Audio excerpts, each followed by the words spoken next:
Good morning student. आज हम लोग पढ़ेंगे ऑर्डर ऑफ रिएक्शन। पिछले वीडियो में हम लोगों ने पढ़ा था मॉलिक्यूलरिटी ऑफ रिएक्शंस। आज हम लोग पढ़ेंगे ऑर्डर ऑफ रिएक्शन, अभिक्रिया की कोटि। तो हेडिंग लगाएंगे order of reaction.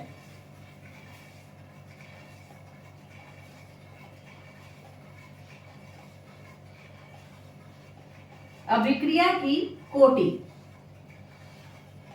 Order of reaction किसे कहते हैं? Sum of the power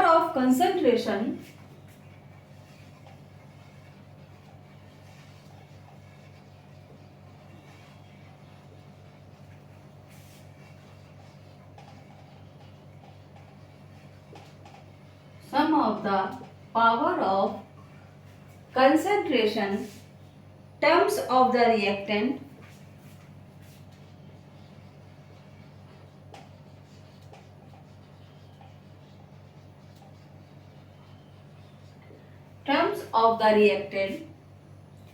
in the experimentally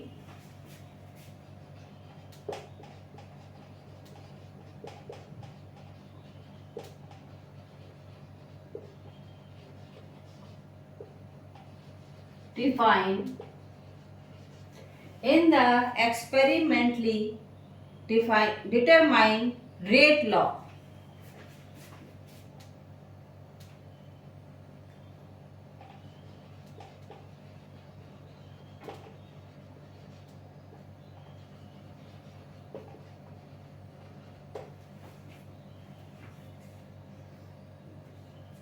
ठीक है।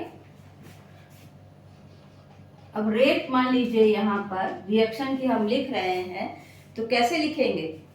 जो रिएक्टेंट आपने लिए हैं ये कांस्टेंट हो गया रेट लॉ का। यहाँ पर हमने लिखा, फॉर एग्जाम्पल हम यहाँ पे लिख लें ए की पावर m एंड b की पावर n। तो यहाँ अभिक्रिया की कोटि क्या होगी? अभिक्रिया की कोटि की होगी, then the order of reaction is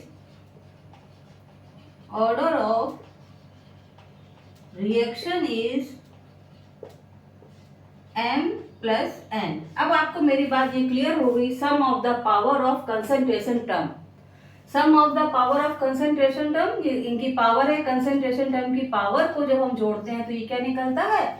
order of reaction. के यहाँ पर क्या है? Rate constant. के यहाँ पर क्या है? Rate constant.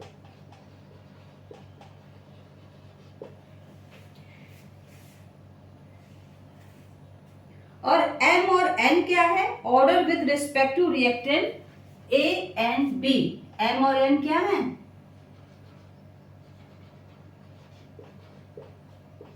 Order of reaction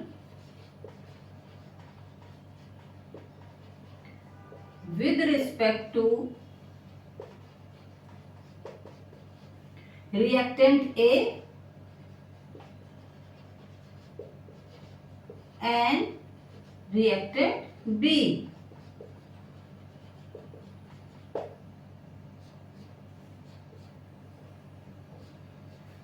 ठीक है। तो M क्या है? रिएक्टेंट A की पावर है, ऑर्डर है, और n क्या है? रिएक्टेंट B की। अब जब दोनों को जोड़ देंगे तो ऑर्डर ऑफ रिएक्शन निकल आएगी m प्लस n। यही आपकी डेफिनेशन में भी बताया गया है, देख लीजिए। अब इसके कुछ कंसंट्रेशन, जो हम ये ऑर्डर ऑफ रिएक्शन पढ़ रहे हैं, इसकी कुछ कैरेक्टरिस्टिक प्रॉपर्टीज होती हैं, इसके कुछ गुण होते हैं, उसके बारे में हम लोग बात करेंगे। Characteristic properties.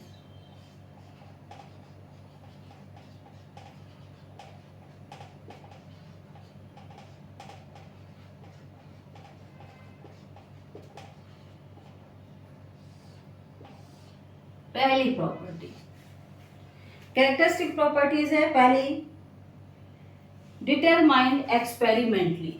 इसको एक्सपेरिमेंटली डिटरमाइंड किया जा सकता है। ये थ्योरेटिकल टर्म नहीं है, ये एक्सपेरिमेंटल टर्म है।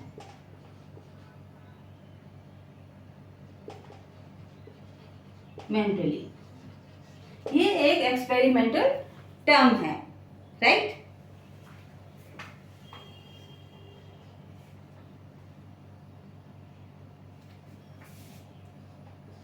दूसरा इट कैन बी फ्रैक्शनल और जीरो, मतलब जीरो ऑर्डर रिएक्शन भी हो सकती है, फ्रैक्शन में भी हो सकती है, राइट। तो ये जीरो ऑर्डर रिएक्शन और होल नंबर भी हो सकता है। होल नंबर तो हो ही सकता है, होल नंबर में तो कोई प्रॉब्लम ही नहीं है, जैसे कि आपका मॉलिक्यूलरिटी भी थी। लेकिन स्पेशल बात क्या है कि ये फ्रैक्शन में भी हो सकता है और जीरो में भी हो सकता है। होल नंबर तो ये हो ही सकता है, ठीक।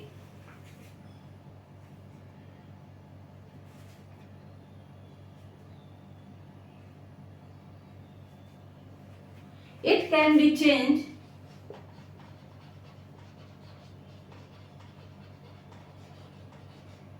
when reaction mechanism can change। अगर रिएक्शन की मैकेनिज्म चेंज कर दी जाए तो उसी रिएक्शन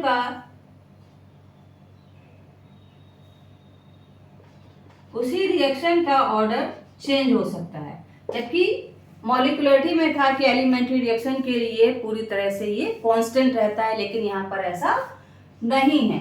यहाँ पर क्या है कि अगर रिएक्शन की मैकेनिज्म चेंज करेंगे तो ये चेंज हो जाएगा। Depend on the rate law, rate law पर ये डिपेंड होता है, depends on the rate law. ये रेट लॉ को फॉलो करता है, बैलेंस रिएक्शन से इसका कोई भी लेना देना नहीं है। तो ये क्या हो गया आपका ऑर्डर ऑफ रिएक्शंस के कैरेक्टरिस्टिक प्रॉपर्टीज। तो अब नेक्स्ट वीडियो में मिलेंगे एक नए टॉपिक के साथ। आज के लिए इतना ही रखते हैं।